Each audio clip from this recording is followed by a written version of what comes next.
Eskom announced the implementation of load shedding stage 6 yet again, warning of the possibility of moving to even higher stages. The embattled SOE announced this week that it needed about 20 billion rand to fund its diesel supply for auxiliary power plant fueling. Meanwhile, the United Kingdom has approved its first new coal mine in over 3 decades. This on the back of global efforts to move to renewable energy and combating climate change. The United Kingdom is one of the countries to have pledged 10 billion in addition to its initial 8.5 billion US dollars investment to support South Africa's just energy transition from coal to renewable sources. So what on earth does this all mean? Well, we speak to UCT Professor of Chemical Engineering and Director of the Energy Systems Research Group, Professor Harro von Blottnitz. Prof, thank you very much for availing yourself this morning. I'd like us to park the noise a little bit because there's been a lot of outrage, right, since this announcement. But let's take a look at why the UK took this decision and where will the coal rather come from? Yes, good morning, and good morning to the listeners as well. The UK has historically based its economy on coal. This new mine is very controversial. Approval has been on and off, to say the news sources. And importantly, this is not a coal mine for electricity generation. This coal mine is to produce a grade of coal that we call metallurgical coke, which is used in steel making. So maybe that's a starting point to affirm the UK is very much phased coal out of its electricity generation. They dropped from almost 40% of their electricity from coal 10 years ago to 2% at the current moment, and that's not coming back. But steel making also requires coal. Sure. Where were they getting their steel before? Just to understand why they would renege on a 3-decade-long decision. So the UK has historically made a lot of the steel in the UK. In steel making, the old rule of industrialization is that the iron ore is transported to where you have the coal. That makes more economic sense. So the UK doesn't have a lot of iron ore, but it had very good coal to make steel from, and so that drove its industrialization and its industrial history. So it is a bit of a throwback in time that they're now wanting to reopen or to open a new mine for coking coal for their steel makers, and certainly is very controversial in the UK. Certainly controversial. As we understand it, they will be mining this coal from the ground in the country. How then do we understand this in the context of what just happened, a month ago at COP27, and the UK encouraging even South Africa to shy away from the use of coal? Yeah, I think one has to understand that countries aren't monolithic in their decision making. There are different forces and factions and parties at play, and we know that from our own politics. So whoever has been having an interest in that coal mine has been looking how legitimate it still is and whether they can get it approved. And so that has been a multi-year battle in terms of whether it can even be approved. It seems it can, but it will be taken on review. It will be taken to court from what I gather. How do we understand that in relation to the UK helping other countries like ours? And this is a lighthouse project to get off coal. I think one has to make that difference between using coal for electricity generation, where cheaper alternatives are available, but it does require capital investment, and the cheaper the source of capital, the faster we can move out of coal for electricity generation. So getting loans at preferential rates from those partners really would help with the energy transition here. And I wouldn't tie this particular new coal mine for metallurgical coal in the UK in any way to their support for us to decarbonize our electricity sector. Today it's for steel making, tomorrow it could be for general electricity use. A number of European countries are facing energy crises at the moment. Yay and nay. we're not seeing anybody committing to building a new power station running on coal. So what they're doing is they're taking the coal-fired power stations that they had switched off and were running mainly on gas, or they were producing the electricity mainly on gas, which they got at large volumes from Russia. And now that they've got a supply crunch in the short term, they're saying these power stations are still there. Let's source coal from anyone else other than Russia to meet our electricity demand in the short term. But this is not in any way, as far as I can see, stopping their exit from fossil-based electricity generation. Indeed, renewables across the European zone increased by 3% this year. It's quite a steep jump. So the longer-term commitment remains to decarbonize, but the war and the sanctions have shifted the balance mainly between gas and coal in the short term. Prof, I'd like us to pick up on two issues. I heard you talk about the benefits of these countries giving out loans to a country like South Africa, amongst others. And so when it comes to the loans, is it important that we know the terms and the conditions of these loans? If so, do you at least have an idea?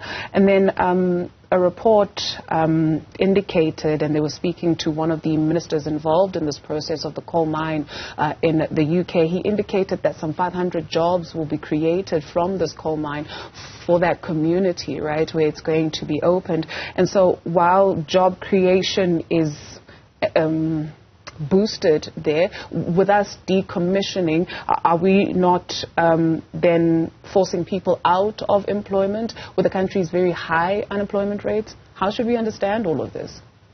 Sure. Okay, so let's start with the interest rates. You asked that first. I'm not a financial person, but I believe these loans are being taken up through our Minister of Finance, and the rates at which the preferential interest rates that we're getting have been published, and they were looking good to the extent that international ratings agencies changed the outlook for Eskom from negative to positive. So it seems to me, but I speak under correction. You might want to check that with somebody who really knows the world of finance. Sure. That these are very welcome new sources of loan finance. And of course, we shouldn't overextend ourselves, but what this essentially allows the country is to take some of the older loans at higher interest rates, pay those off, and commit to the new loans at lower interest rates. And so that's kind of helping the country which has had a financial stress on the budget. But so this is not my core expertise. You introduced me as a professor of chemical engineering. I appreciate you trying. Sure. In energy systems, we need to look at how these things are financed, so we do discuss it. To move across to your question on jobs, and yes, in a small local town, 500 jobs is a big deal, right?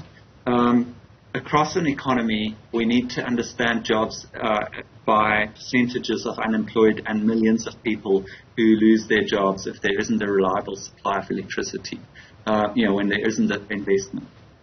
So there's this trade-off between what you do in a local sense and how the supply and security of electricity affects the national economy, where many, many more jobs are at stake. And so it does require a programmatic approach of investing into the structural change that happens in the coal mining regions. And you don't want to be caught cold-footed where the market forces just shut things down, or indeed the international geopolitics of climate change lead to things shutting down. And a key condition of this global financing for our energy transition indeed is that a sizable amount goes to retraining the workers in those areas, to economic investment support, public infrastructure that will allow new types of industries and new types of economic activity to take foot in the areas that are currently heavily dependent on coal mining. One has to keep the eye on that imperative, so that the people who are working in coal are not left behind with nothing. Yeah, because what would what would it mean, right? Are we importing the necessary skill that knows that renewable energy space, or is there a succession plan, for lack of a better phrase, where people who are currently dealing with coal are being capacitated to sort of take off when renewable energy takes off? So there was a lovely story in the news this week about the South African Renewable Energy Technology Centre here in Cape Town at our sister institution, the Cape Peninsula University of Technology, CPUT, that's been going for a decade, training people into renewable energy. And they, under this Just Transition Plan, are starting to retrain cohorts of workers out of Mpumalanga. You get to spend some time in the Cape to be retrained and learn what it means to hang on a rope on top of a wind turbine tower to connect the electricity, right? It's a very different type of skill, very exciting stuff. But we are not doing enough, I think, in that. So our TVET system needs to take up the training call, and this one very good program in the Western Cape needs to be replicated in multiple locations. Sure.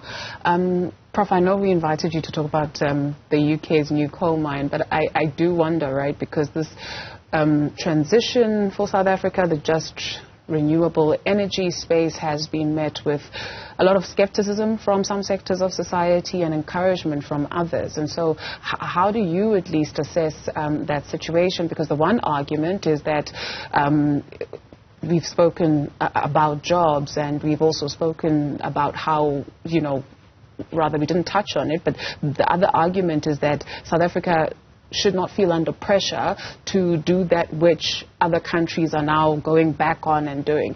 And then there's the positive aspects that have been touched. So I guess the simple question, what has been your assessment from the different sectors of society that not everybody will benefit from this just energy transition?